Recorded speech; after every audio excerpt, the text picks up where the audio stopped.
I've helped lots of families relocate to San Antonio from out of state, and one of the first things to always come up when they start researching the cost of living in San Antonio is property taxes, which I'm guessing is probably where you're at if you're watching this video. And if you're coming from California, Colorado, or really any state with a state income tax, you've probably already heard that Texas has no state income tax, which sounds great, but then you see the property tax rates and you have questions. So this video is going to answer all of those questions in a very specific, here's exactly how it works kind of way, so that you don't have to wonder anymore. And I'm going to show you a real property tax bill on screen, walk you through what every line means, and explain the exemptions that can save you a significant amount of money. And we'll also cover the property tax situations that almost always catches buyers off guard in newer construction communities. By the end of this video, you'll know exactly how to evaluate the property tax scenario on any home you're considering in San Antonio before you fall in love with it. So let's start with the basics. In Texas, property taxes are assessed annually based on the appraised value of your home. That appraisal is done by the County Appraisal District, which in San Antonio, that's the Bexar County Appraisal District. Here's a thing that surprises most out-of-state buyers. Your property tax bill in Texas is not one single tax. It's a combination of multiple taxing entities all layered on top of each other. Each of those entities sets its own rate. Add them all together, that's your effective tax rate for that property. The school district portion is typically the largest single piece of your total tax bill, which is worth knowing because school district boundaries in San Antonio don't always follow city or zip code lines. Two houses in the same neighborhood can sometimes be in different school districts, which means different tax rates. This is a public tool that anyone can use to look up the tax information on any property in Bexar County. I'll put the link in the description so you can take a look at it for yourself. Here's a real residential property in San Antonio. I'm going to walk you through what this tax bill actually shows. Scroll down and you'll see it broken out by the taxing entities. This line is Bexar County.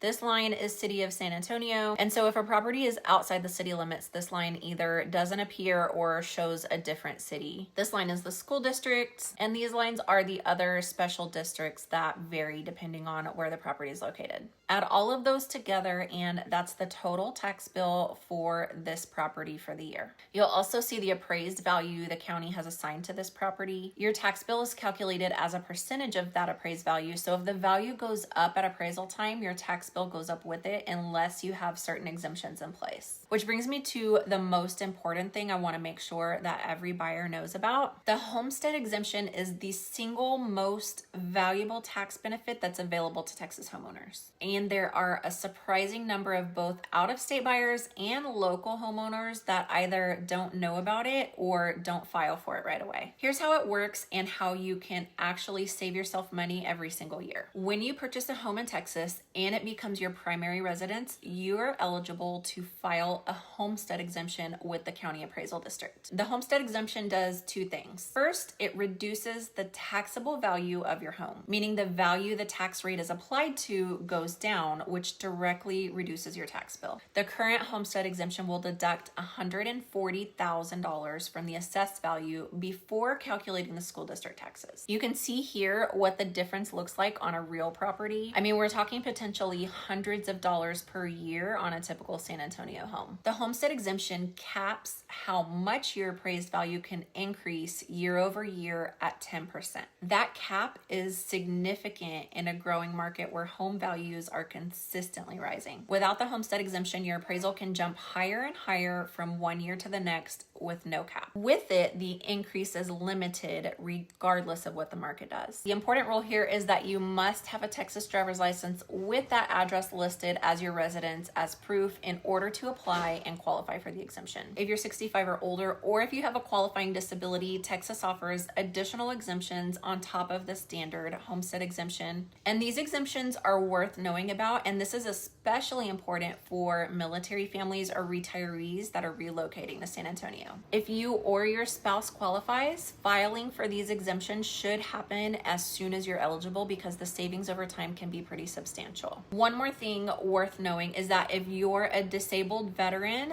Texas offers additional property tax exemptions based on your disability rating, which can also be significant and even up to 100% exemption. For specifics on any of those, I'll direct you to the BCAD website because the details and amounts are all specific to your situation and they do change. Now let's talk about the part of the property tax conversation that catches most buyers off guard, especially those buyers that are looking at newer construction communities on the outskirts of San Antonio, but it even includes some that are inside the city. It's just more common in the newly developed areas. That's the MUD tax or the PID tax. These are special taxing districts that are created to fund the infrastructure in newer developments or newly improved areas. They include things like roads, sidewalks, water systems, drainage, and even utilities that the city or county isn't funding directly because the development is outside of established service areas. The important thing to understand is that a MUD or PID tax is on top of your regular property tax bill. This is an additional line item, and in some newer communities,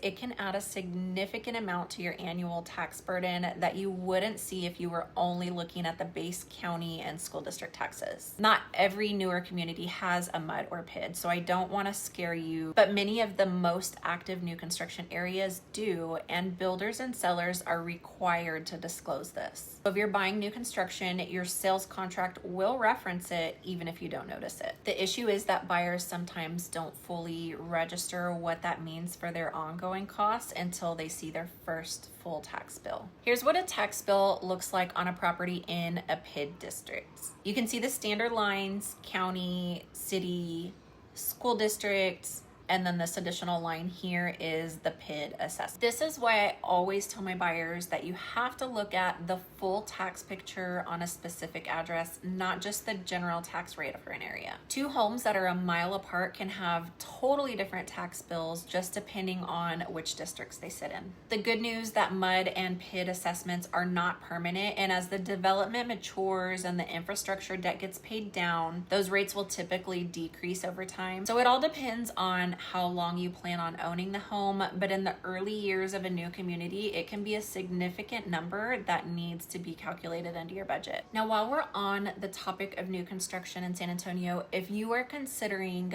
buying a brand new home, there's one more property tax situation that I want to make sure you understand before you go any further in the process. When a new home is built, the county appraisal district doesn't immediately have the full picture of what's on that lot, including the home itself. In the early stages, they may only have the land value on record, not the value of the home that was just built on it. That means that your first tax bill after closing could look surprisingly low, and new construction buyers sometimes make the mistake of assuming that number is what they'll be paying going forward. As the county appraisal district updates its records to reflect the completed home, the assessed value increases to reflect both the land and the home. Then when that happens, your tax bill increases with it. And because most buyers are paying property taxes through their mortgage escrow account, that increase triggers an escrow analysis from your lender. The result is usually a shortage in your escrow account, and an adjustment to your monthly mortgage payment is needed to cover the difference. This catches new construction buyers off guard all the time. There's almost always a timing gap between when the home is built and when the county appraisal district catches up, and that creates a temporary low tax bill that doesn't reflect the total value of the land plus the home. What you should do is, when you're calculating a budget for your new home, ask your realtor or your lender to help you estimate what the taxes will look like once the full improved value is assessed. That number is the one that belongs in your long-term budget.